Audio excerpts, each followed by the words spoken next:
हां ते बघा कारवाला होता ते उडानपूरवरून गाडी फुल स्पीडमध्ये आली.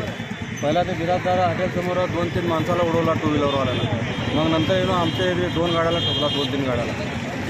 किती जण जखमी आहेत का? हां जखमी किती जण होते? जखमी 2-3 जखमी आहेत. एक बाई आहे, एक गडी आहे, एक लेकरू लहान लेकरू आहे.